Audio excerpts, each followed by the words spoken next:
Oh, hello. Sorry. I've been under the weather. I do apologize. It's just I may be immortal, but I still get the sniffles from now and again. So I apologize in advance. This one will be a little bit shorter than it's what it's been. So I apologize. Don't worry. I'm under the care of the greatest nurse in all of the spheres, my little Daggy Poo. She has made sure that I have fresh chicken soup, and she has made this wonderful concoction that her family swears upon. I believe they call it 7 Up. I don't know what it is, but it is a carbonated drink, and it's actually quite good. And so I'm trying it out to see if if it will help me with this.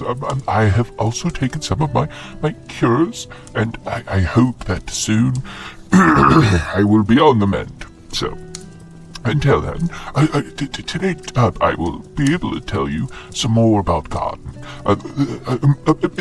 Most importantly, a garden as it was before the war.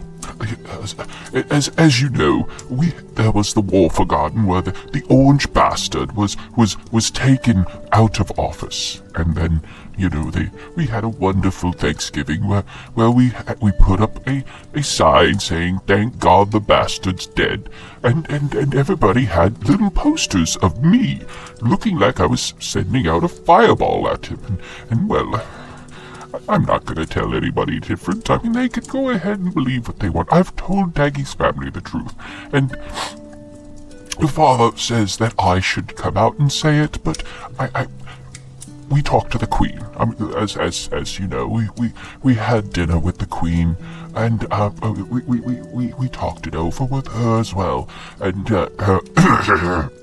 let's just say she says that the propaganda, and I will use that word because it is the truth. It is not the truth that we are putting out there for everybody, but it is the truth that they are wanting a strong person out there to show that they were the one who took out the old bastard, and not if on accident or using vomit. So that's why that we were told to keep it under our hats. So that's what we're doing. Now, I can tell all of you this because, of course, most of you are not from my reality or from my sphere, so I can honestly tell you what happened, and there's no bloody way that you can find yourself to my sphere or my home and actually make me say anything different. So there. I just hope that whoever's listening, that you do not find out how to master interdimensional travel. I did meet one gentleman that was able to do that, and he was a bastard. Yes, he drank me out of house, and then he called me a bunch of names, and then I put this little device in front of my face, and it said, "If you don't move, your face is going to be gone." And I said, "Oh, sir, I will move out of the way." And I moved, and he put this little thing, and it shot out some green goo, and then he walked through the green goo, and then it disappeared. I don't know what his name was. I never got it. I asked him multiple times, and he just telling me, "Fuck off." And I thought that was his name, but he had a little young man with him who did not say that was his name. And when I asked him, the older gentleman kept on saying, "Oh, Morty, shut the hell up." And so, I know the child's name, and that was Morty, but I don't know the elderly gentleman's name. So, hold on for just a second. This 7-Up is very good. Daggy, you did a wonderful job. Thank you so much, my dear. Anyways, we're gonna talk about a little bit of the first settlers on Garden. Now, you know about Sir and Druid, and them helping the tree grow, and her becoming the spirit and him the first Druid. Well, you see, after that, there were people who came to Garden to actually live there. Now, the first actual beings on Garden that were of Garden were the Vine people, who are now called the Creepers, which I do not like that name. But the Vine people, they actually sprung from Garden, like children from the tree. Which is why I don't mess with them, because if they are indeed children of the tree, then that means they are basically the children of my friend and his girlfriend, and I don't want to mess with that, so I leave them alone. Now, I have hung out with them, and they do do some wonderful rages, and I got to say that I enjoyed that very much, but I will let them be, because I do not want to cause too much trouble, especially if they start asking me questions about, oh, do you know about the spirit of the tree, or do you know about the first Druid? I'll be like, yes, I know about Sir and Druid, and then I have to explain all that. So, anyways, excuse me again. Oh, goodness. Oh, I need some Vicks. Yes, he's a slime monster that is very pungent, and you put a little bit of his slime on your chest, and it opens up your airways. Yes. He lives across town, and I've told Daggy we should call him, but she says, no, this'll work. So I'm putting my trust in my lovely wife, so she will do that. Now, if for some reason it doesn't work, then I will sneak out to Vicks. All I usually have to do is give him a bottle of some alcohol that is no longer existent due to the fact that the people that made it are no longer existent themselves. So, normal things. Excuse me. Now, anyways, the first people to come to Garden were not your normal types. They were actually, if you pardon my French, which is, of course, as we all know, the dead language of the Broken Sphere. And that is, of course, filled with expletives. Goodness gracious. Anyways, it is the first people that actually made it to Garden were the Neogi. Yes, those spider eel people. Now, you're wondering, well, how the hell did they get there? Well, you see, the Neogi themselves are not native to realm space. No, in fact, they came to realm space itself in a slaver's barge.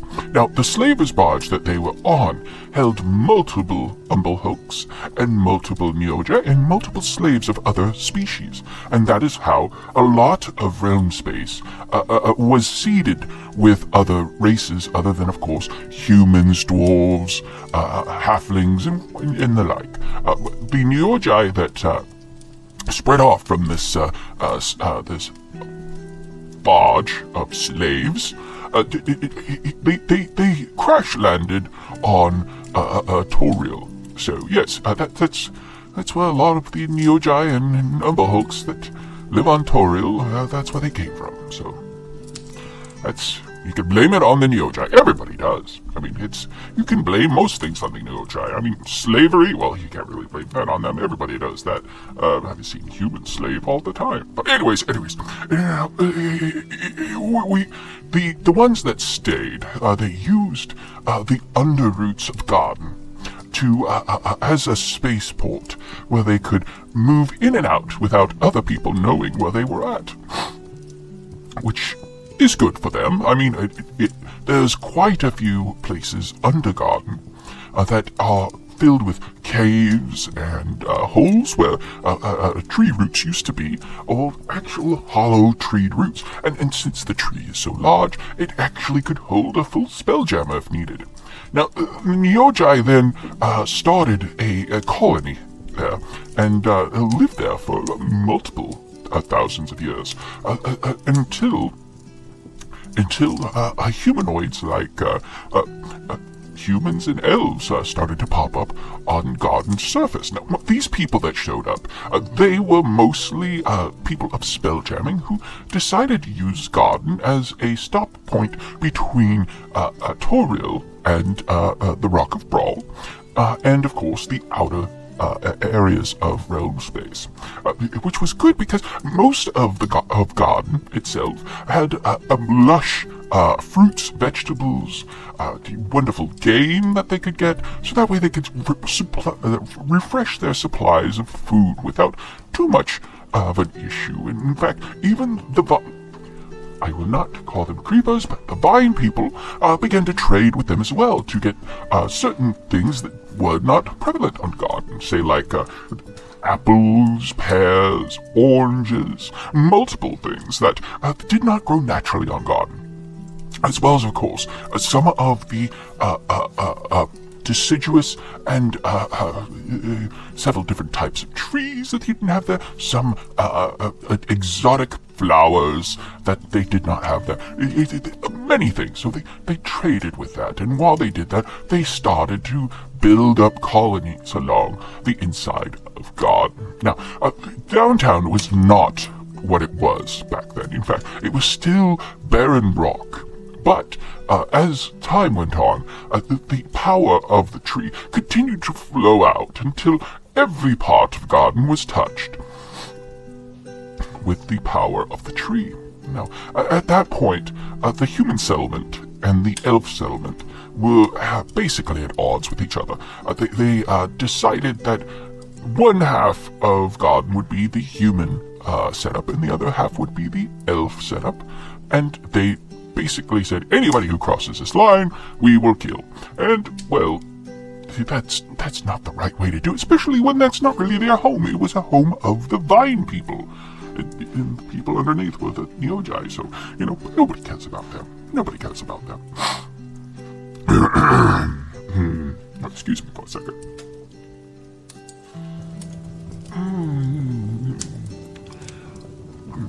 It's weird. It's carbonated and it's flavored. I don't know what... The taste is kind of lemony. Or it's citrusy, but I don't know exactly what kind of flavor it is. But it's good. It's good. So after that, go for another 150 years. Another race appeared in garden, and that, of course, was the Illithids. Now, the Illithids went into the underroots as well, and they started a society, a colony, and with that colony, they began the great Illithid hive. Now, this hive took up most of the underbits of garden, to the point that it almost pushed the Neogi out of their areas. Now, at this point, the Neogi were also fighting against pirates that were attacking ships along the shipping lanes in and out of realm space. And the Neogi did not like this because, of course, they were now fighting a two-front war against the Illithid and the pirates. Now, excuse me again. Now, the pirates themselves didn't know about the Illithids. If they knew about the Illithids, they'd probably get their asses out of there.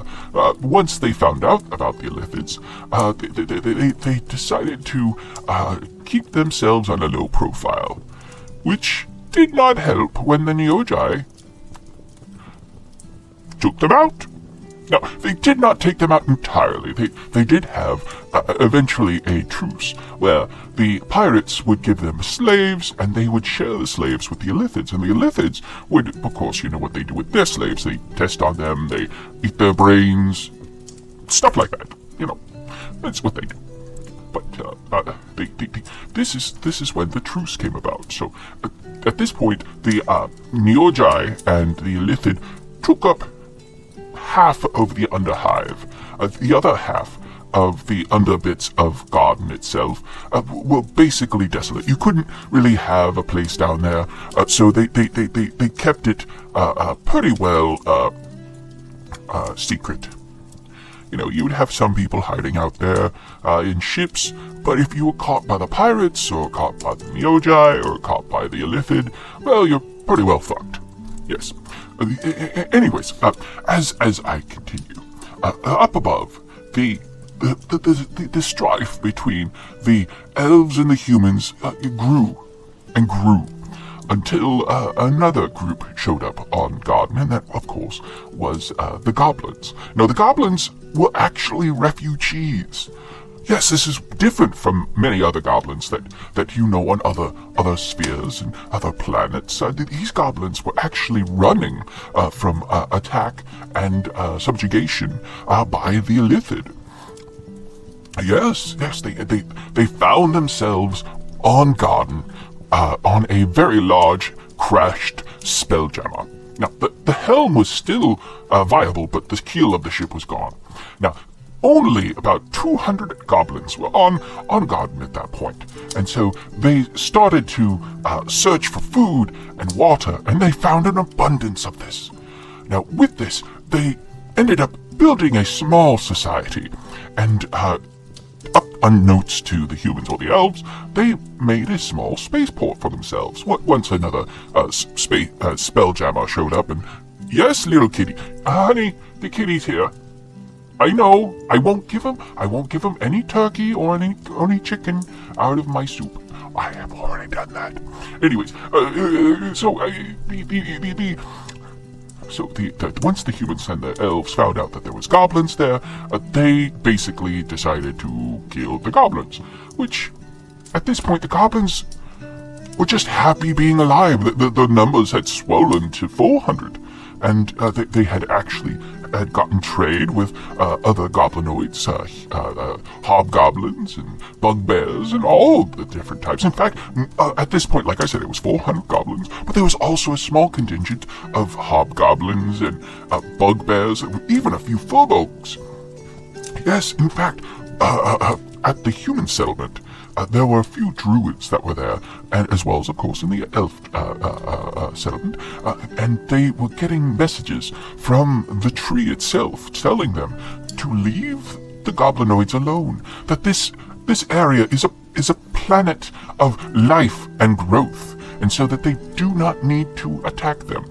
Now, we all know humans, we all know elves, and we know half-elves. We know everybody of that type, and unfortunately, only half of those druids who could hear the tree actually took it to heed. So there was a war, I am sorry to say. Now, this war was fought by both the elves and the humans against the goblinoid races. Now, the goblinoid races were very few. I mean, there was about 1,000 humans on Garden, and there was about 1,500 elves, and only, like I said, 400 goblins. But there were a small contingent of other goblinoid races. So, as well as, of course, there were some orcs and what have you. So there were some actual able to fight back, but they were still outnumbered. 2 to 1, so not very good odds. So, as the war began, the goblins, who at this point were mostly farmers and business people, did not really know how to fight. So they turned to their goblinoid brothers and asked them what to do. And so they said, well, we need to fight. We'll fight back to the very end. So that they chose to take their farm implements and begin to fight. Now, it was a massacre, the first few actual battles between the elves and humans versus the goblinoid races. I mean, within the first battle, almost 200 goblinoids had been killed. Due to the fact that the humans and the elves also had magic, and they also had siege weaponry, so they were able to take out multiple towns. A very dark day in Garden history. Now, the only saving grace for this whole situation was that the half of the druids that heard the tree and the first druid talk to them went to the tree at what is now the Gilded Grove, and they spoke with the tree. And the tree said, "This area is a world of life. I will not have this abomination on my planet." So, with the help of the druids of the Gilded Grove, the tree itself, the goblinoids were helped which was interesting to see because you saw human and elf druids fighting against other humans and elves, fighting with goblinoids. And the goblinoids at a point didn't know what was going on. They thought, what the hell is did someone spike their punch? And others were like, no, look at them, they're fighting for us. So, with this, the goblinoids and the humans and the elves that were all druids, they fought back. And after several years, the war finally ended with a truce. The humans decided, fuck, you know what, we don't need this, we're gonna go somewhere else. And so they left. They did leave back behind some supplies, so the goblins used that. The elves, however, they kept their stronghold. They didn't really do anything with it, though. They were like, well, you fuckers will leave us alone, we'll leave you alone.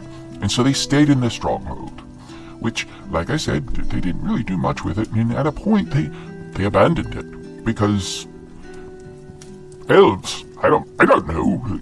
I've met multiple elves of multiple races, and most of them are very nice. But then there's a lot of them who are just dicks. I don't know why. I mean, granted, you could get that from any race, but you know, I've met multiple goblinoids who are very nice, and then of course I've met a few that were complete dicks as well. It just depends on the person. Anyways, so excuse me again, I gotta take my drink. Oh, honey, I think we need tea. I think my voice is giving out on me. The one in the see the red clay pot. That one has the medicinal tea leaves. The one in the green pot has. Let's just say when I get better, we'll go ahead and have some of that, and then we'll watch one of the stories from the human world. We'll watch what is that called? The B Team. Yes, we'll watch that. I quite like that Baracus. Oh, he's quite a man. Anyways, thank you, dear. Thank you. More 7-Up. Oh, okay. Anyway, so after this, the goblinoids had pretty well reign over Garden. They started trade routes between, excuse me, trade routes between what they called, it wasn't officially downtown, it was just called the settlement, because no one really knew what a town was at that point in realm space. I mean, they knew what a village was, but they didn't want to call it village, so they just called it the settlement. And so they started trade, and after a while, the settlement grew, and grew, and grew, and over a time of 1,000 years, the settlement became so large, and there were so many different races living there, including elves and humans, that they just called it a town. And the places that were part of what is now downtown, they called the town down there, which just later on they just called it downtown. And then after, the war, they incorporated that entire area into downtown. So, of course, you have the residential districts, you have the merchant districts, you have, of course, the Imperial Acre, all that stuff. But still, it was all considered downtown. Now, during that 1,000 years of growth, the Gilded Grove also became a beacon for druids in realm space and beyond. Several goblinoids actually made a trek to the tree and began to learn about druidic practice, and several became arch druids of the Gilded Grove. In fact, there was one who was an ogre. Yes, you would never believe it, but he was an ogre that became an arch druid. He had the ability to coax flowers to bloom with his own voice. He had a beautiful singing voice. Now, if you're wondering if I was there to hear him, unfortunately I was not. A good friend of mine, however, was there, and he got to listen to him, and he told me it was so beautiful that the flowers bloomed in front of him, and everyone wept. I cannot believe it. I mean, I asked him how. He said because he had the power inside him. Now, if I trust my friend, I probably do, but honestly, he he was known for taking psychedelic mushrooms quite a bit, so he might have been lying. Now, was he lying? I don't know. I hope he wasn't, because that would make a very good deal for the ogres, because most people see them as big dolls, and I don't see them as big dolls. They're big, yeah, but not dolls. Anyways, so the Guild Grove grew, the downtown grew, the settlement that was the elven stronghold withered away to the point that, like I said, they just abandoned it and let it go to ruin. Now, below the bit of a garden, the excuse me, take a drink.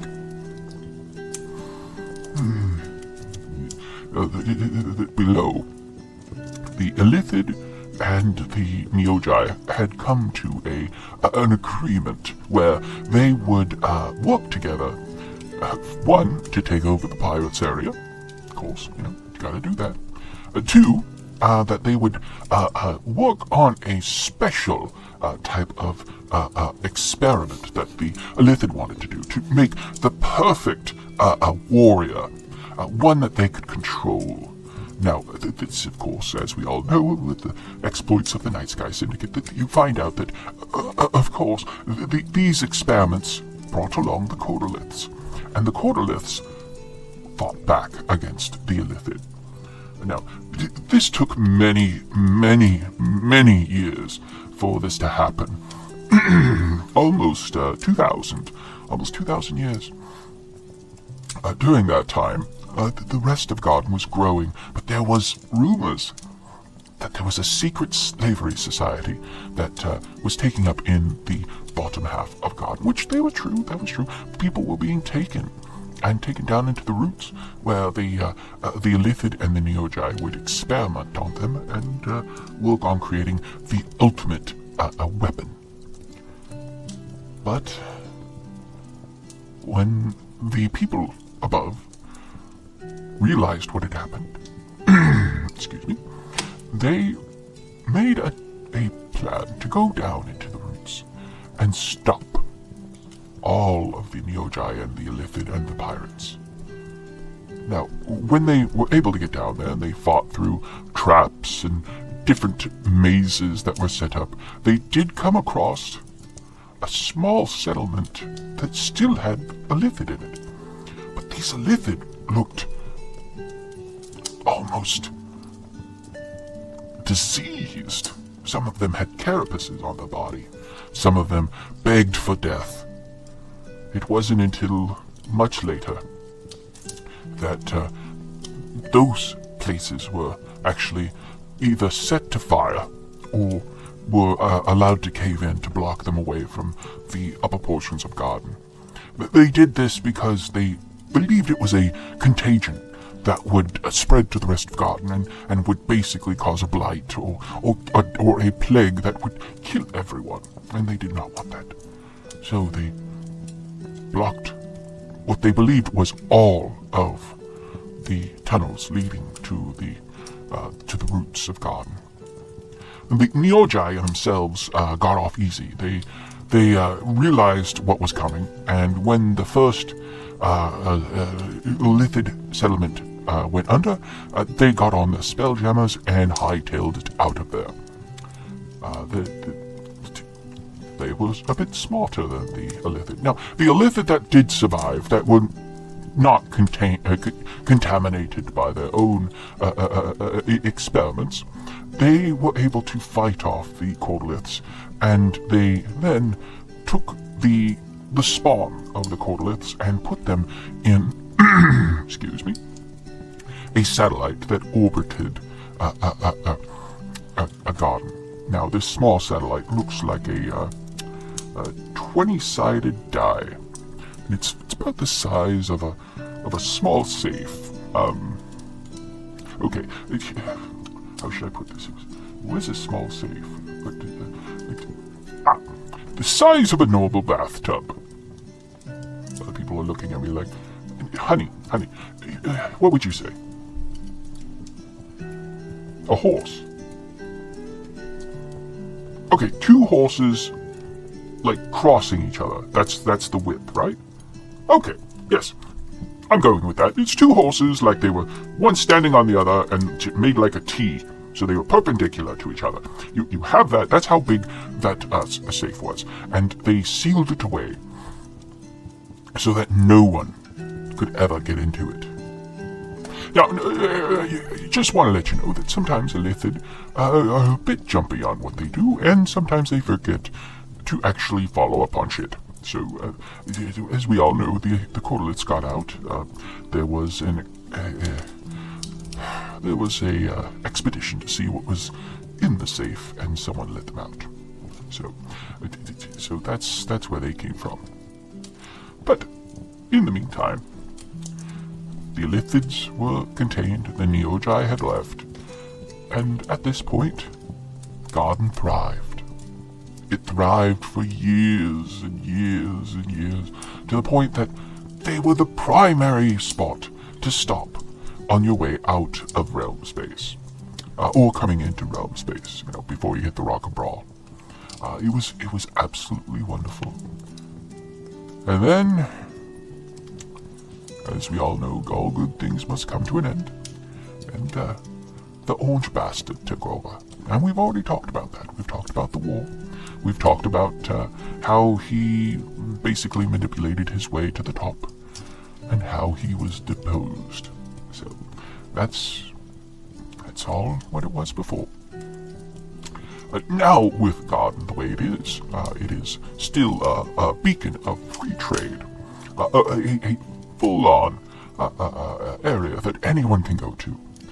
There is, of course, the different districts that you can go into. They're being a little bit more lenient on the Goblin District because of the help that the Night Sky Syndicate gave to Garden in with destroying the hag and helping with the blight. So if you want to go there, it's not so much you are banned. It's more or less you have to get permission to go in there, and hopefully one day they will make it so that anybody can go in there. But I don't know, they might turn it into like a historical district, just because it's historically the Goblinoid district. So yeah. Where else were we going? Well, beyond that, that's the full part of Garden. As you all know, the Gilded Grove is the head of druids in realm space, and they handle most of the spell jamming issues when dealing with druidic items. And then, of course, the Serena Gracewind is the Queen of Garden. Queen of Downtown, I should say. And she has basically reign over Garden itself, but she strictly makes sure not to cause too much strife. She is more of a diplomat than a queen, which is good, because Garden is not a place to be subjugated or restrained. It is a world of growth. As the trees said themselves, we are growth, we are rebirth, we are life. So they should know that you need to let Garden grow and bloom, or it will wither away and die, and that will be a great tragedy. Now then, I'm sorry this is shorter than what it normally is, but like I said, I'm not feeling very well, and my Daggy is making me some tea. So I think what I'm going to do is I'm going to move to my nice comfy chair and put a blanket on and have my hearth stoked a little bit higher, and I'll get a tome and read a little bit, and then Daggy will come over and get underneath the blanket and lay across my lap, and we'll just sit there and read together. She'll bring some tea and some biscuits as well. You call them cookies, I call them biscuits. Why? No, because I like the idea, because if you go ahead and you go somewhere and say, I would like to have a cookie, you sound like a child. But if you say, I would like a biscuit, you sound like so much more adult. So that's why I like to say I like a biscuit instead of... Now, you don't do that to around any people who are canid or werewolf, because then they kind of look at you like, am I a joke to you? And you're like, no, it's what I call cookies. And they're like, well, just call it a fucking cookie. And you're like, but I like saying biscuit. And they're like, well, you do know that we eat biscuits. There's actually a baker on a planet of canids that, I believe his name was Milkbone. He's a dwarf canid. Has a little patch over an eye. He and I get along very well. Whenever I go into his office there in his bakery, I always say, hey, what's the story, Wishbone? And he looks at me and says, what the fuck's wrong with you, Nook? Get the hell out of my shop. And then, of course, I turn around. We're good friends. I mean, yes, we're good friends, but, you do not come in there and ask him what the story is, because if you do, he will get very, very pissed off. I don't know why. I really don't know why. Okay. I will have to go. So, oh, thank you, Daggy. Oh, ooh, this is... You used the tea in the other part, the green, didn't you? Pocket, we're getting wasted. Everybody, you have a wonderful night, and a wonderful day, and a wonderful week, and I will talk to you later. And hopefully, Daggy and I do not do anything weird with this tea. She got the wrong tea. She got the one out of the green, not the red, so... Whatever. I love her. She's a wonderful lady. Toodles.